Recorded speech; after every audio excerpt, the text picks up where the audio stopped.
पत्नी जिस पति को गरीब समझकर बेइज्जत कर रही थी और कह रही थी कि तेरे बाप की भी औकात नहीं है कि मेरी बराबरी कर सके।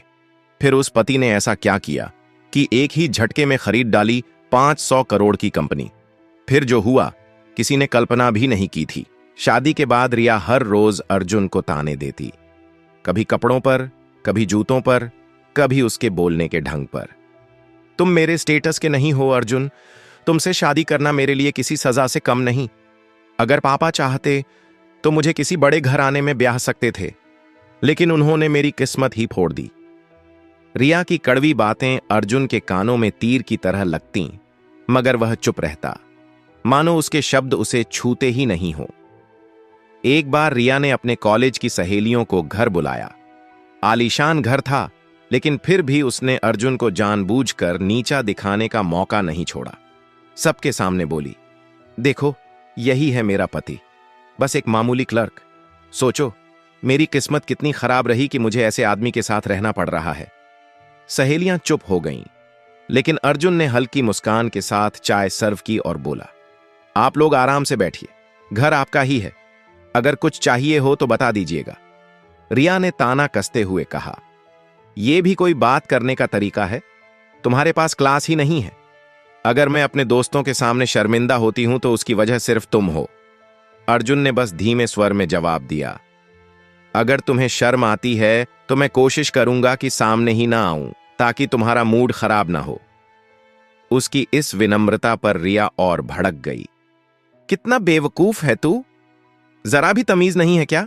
हे भगवान, पता नहीं पिछले जन्म में कौन सा गुनाह हो गया था जो ये मेरी किस्मत में रखा था। दिन गुजरते गए, हर दिन एक नया ताना, हर दिन नई बेइज्जती। कभी वो उसे गरीब कहती, कभी निकम्मा। अर्जुन बस सहता रहा। कई बार नौकर चाकर भी रिया की बातें सुनकर हैरान रह जाते कि कोई पत्नी अपने पति को इतना नीचा कैसे दिखा सकती है। लेकिन अर्जुन का चेहरा शांत ही रहता। उसकी आंखों में शर्मिंदगी जरूर दिखती थी, पर किसी पर गुस्सा नहीं। एक रात डिनर के समय भी रिया ने कटाक्ष किया, तुम्हें पता है अर्जुन, मेरे पापा की मेहरबानी है, वरना तुम तो पूरी जिंदगी किराए के मकान में गुजारते। तुम्हारे पास तो अपना घर तक नहीं होता। तुम मेरे पति कहलाने लायक ही नहीं हो। अर्जुन ने प्लेट में खाना परोसते हुए कहा, घर गाड़ी से रिश्ता नहीं चलता रिया, रिश्ता भरोसे और सम्मान से चलता है। लेकिन शायद मैं तुम्हें वो एहसास अभी नहीं दे पाया।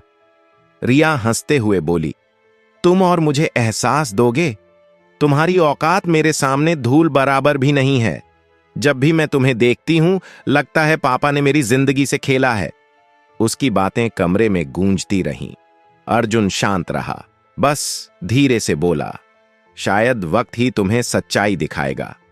अगली सुबह ऑफिस जाते हुए भी रिया ने उसे सुनाया, लोग मुझे पूछते हैं कि तुम्हारा पति क्या करता है, और मुझे कितनी शर्म आती है यह बताने में कि वो बस कंपनी में मामूली नौकरी करता है।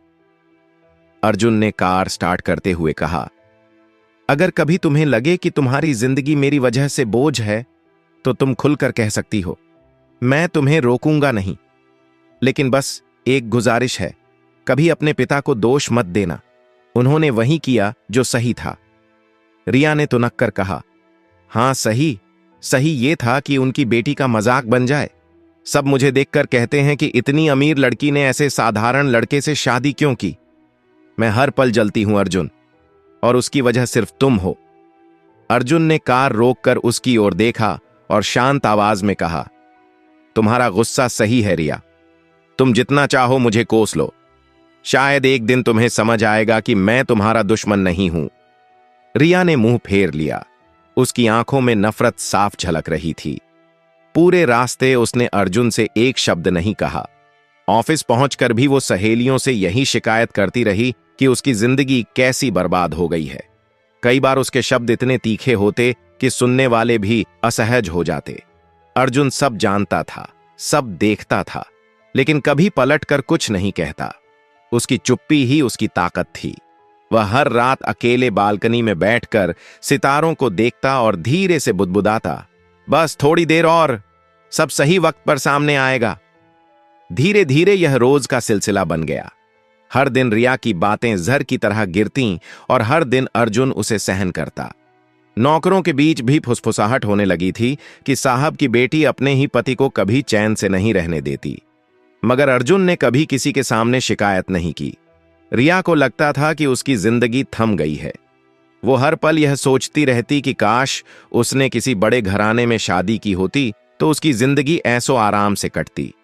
लेकिन उसे यह अंदाजा भी नहीं था कि वही पति जिसका वो रोज मजाक भी उड़ाती है, आने वाले वक्त में उसकी सोच, उसकी तकदीर और उसकी पूरी दुनिया बदलने वाला है। कुछ महीने बीत गए, लेकिन रिया का रवैया पहले जैसा ही रहा। ताने, कटाक्ष और हर पल की बेइज्जती। लेकिन फिर एक दिन ऐसा आया जिसने रिया की पूरी जिंदगी ही बदल दी। एक सुबह राजेश ने घर पर आते ही घोषणा की, रिया, अर्जुन, आज तुम्हें मेरे साथ चलना होगा। एक बहुत बड़ी नीलामी है शहर में। हमारी कंपनी की प्रतिष्ठा भी जुड़ी है वहां। राजेश के चेहरे पर गंभीरता थी। रिया तो खुश हो गई। उसे लगा कि शायद आज उसे अपने पिता की इज्जतदार दुनिया दिखाने का मौका मिलेगा। रिया ने अर्जुन को ताना मारते हुए कहा, देखना अर्जुन, आज की नीलामी में तुम्हें समझ आ जाएगा कि असली खेल कैसे खेला जाता है।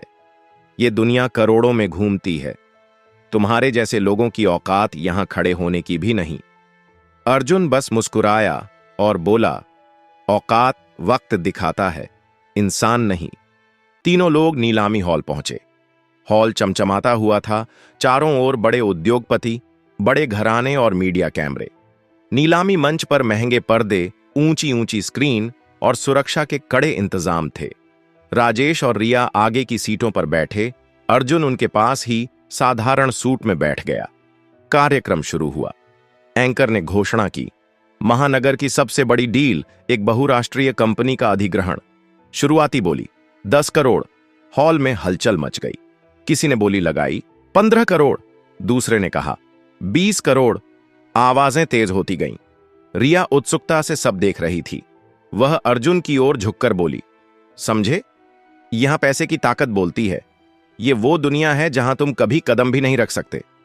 अर्जुन शांत बैठा रहा। उधर बोली 50 करोड़ तक पहुंच गई। राजेश के माथे पर हल्की पसीने की बूंदें दिखने लगीं। फिर आवाज आई 100 करोड़। हॉल में तालियां गूंज उठीं। सबने सोचा यही अंतिम बोली होगी, लेकिन नहीं। शहर के एक बड़े बिजनेसमैन की पीछे से आवाज आई 200 करोड़। सबकी सांसें अटक गईं और फिर तालियां बजने लगीं। सबको लगा इससे ऊपर बोली लगाने की किसी की औकात नहीं, लेकिन अभी असली खिलाड़ी बाकी था। फिर अचानक एक तेज आवाज गूंजी 500 करोड़। पूरा हॉल सन्न रह गया। सबकी नजरें उसी दिशा में मुड़ गईं। मीडिया के कैमरे झूम कर गए। रिया ने चौंक कर देखा, वह अर्जुन था। साधारण कपड़ों में बैठा उसका पति, जिसकी औकात पर वह रोज ताने कसती थी, उसी ने इतनी बड़ी बोली लगा दी थी। रिया की सांस अटक गई। उसने फुसफुसाकर कहा, तुम पागल हो गए हो अर्जुन। तुम्हें पता भी है 500 करोड़ होते कितने हैं? तुम ये बोली कैसे लगा सकते हो? तुम्हारे पास तो कुछ नहीं है। राजेश भी हैरान था। उसकी आंखें फैल गईं, मानो जमीन खिसक गई हो। आसपास बैठे उद्योगपति कानाफूसी करने लगे। ये आदमी कौन है? इतनी बड़ी बोली कैसे लगा दी इसने? अर्जुन ने आराम से पानी का गिलास उठाया, एक घूंट लिया और फिर धीमे स्वर में कहा, जब पैसा आपके कदम चूमता हो तो 500 क्या, 1000 करोड़ की भी बोली लगाना कोई बड़ी बात नहीं। रिया का चेहरा सफेद पड़ गया। वह घबराकर बोली, क्या कह रहे हो तुम? ये कैसी मजाक की बात है? नीलामी का माहौल और भी तनावपूर्ण हो गया।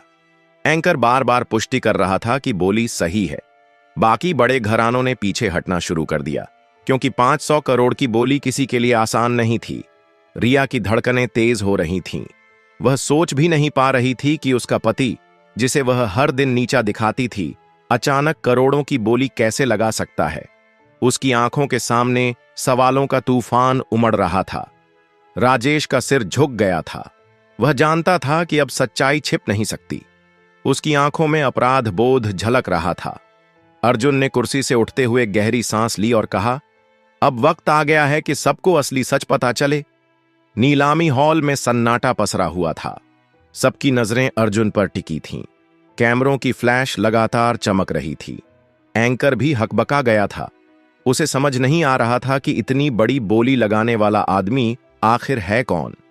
अर्जुन ने माइक थामते हुए कहा, आप सबको शायद ये जानकर हैरानी हो रही होगी कि एक साधारण से दिखने वाले आदमी ने इतनी बड़ी बोली कैसे लगा दी, लेकिन सच्चाई यही है कि मैं साधारण नहीं हूं।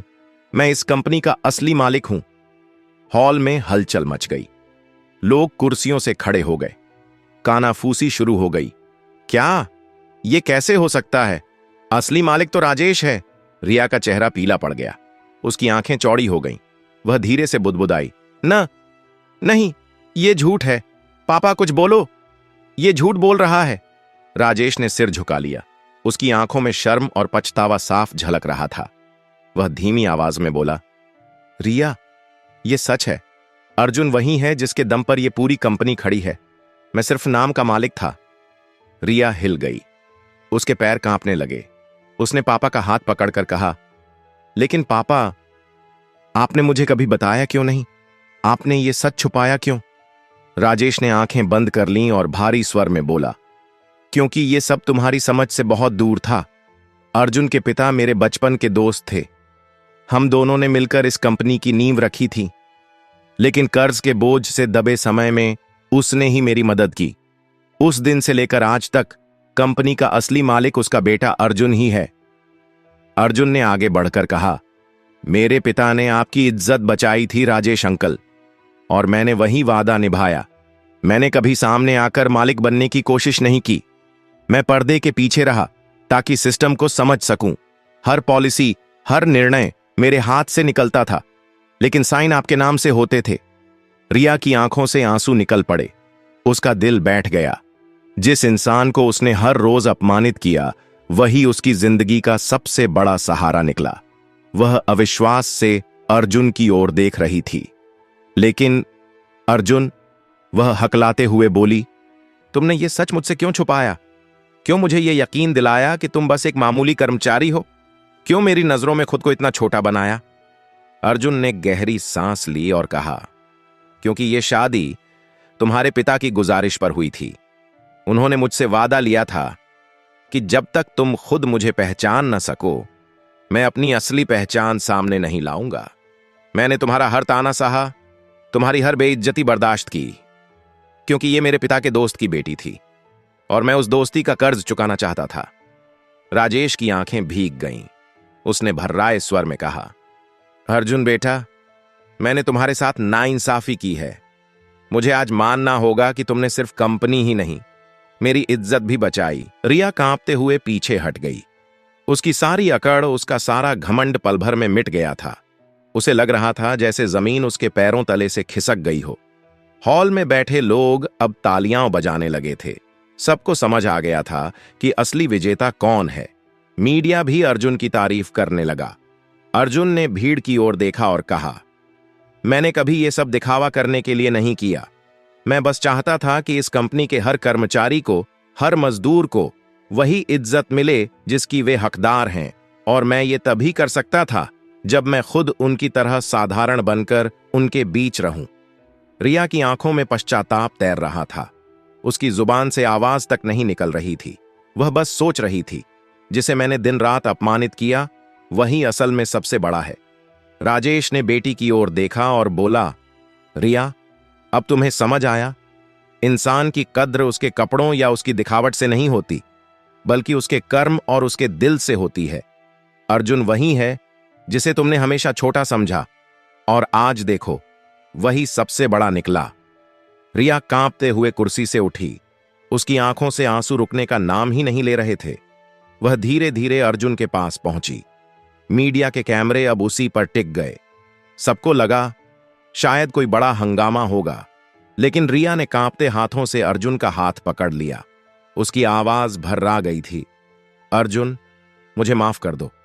मैंने तुम्हें कभी समझा ही नहीं। हर बार तुम्हें चोट पहुंचाई, तुम्हें अपमानित किया, और तुमने कभी जवाब तक नहीं दिया। मैं सोचती थी तुम कमजोर हो, लेकिन आज समझी हूं तुम सबसे मजबूत हो। अर्जुन ने उसकी ओर देखा। उसके चेहरे पर वही पुरानी शांत मुस्कान थी। उसने धीरे से कहा, रिया, रिश्ते अपमान और तानों से नहीं टूटते। वो तब टूटते हैं जब इंसान माफ करना छोड़ दे, और मैंने कभी माफ करना छोड़ा ही नहीं। रिया सिसकते हुए बोली, मैं शर्मिंदा हूं अर्जुन।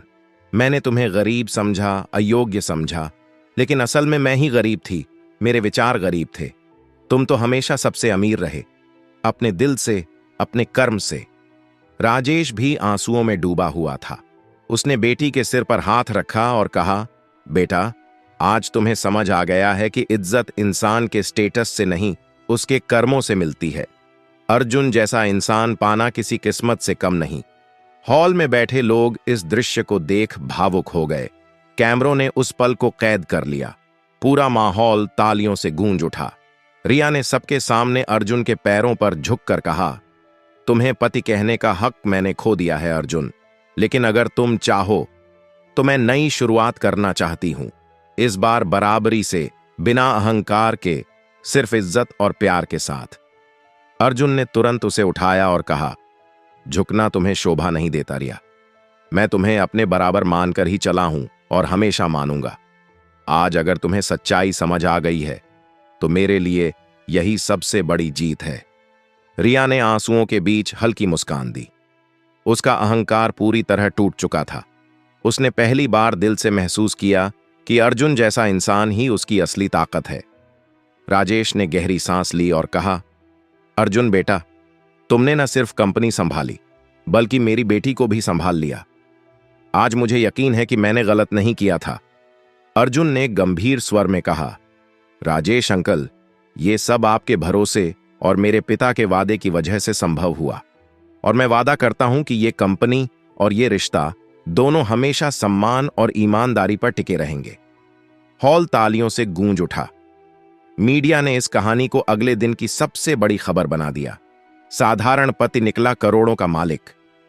लेकिन अर्जुन और रिया के लिए यह बस एक नई शुरुआत थी। रिया ने पहली बार अपने पति की आंखों में देखा, और वहां उसे वह सब दिखाई दिया जो उसने कभी खोजा भी नहीं था, सुरक्षा, सम्मान और सच्चा प्यार।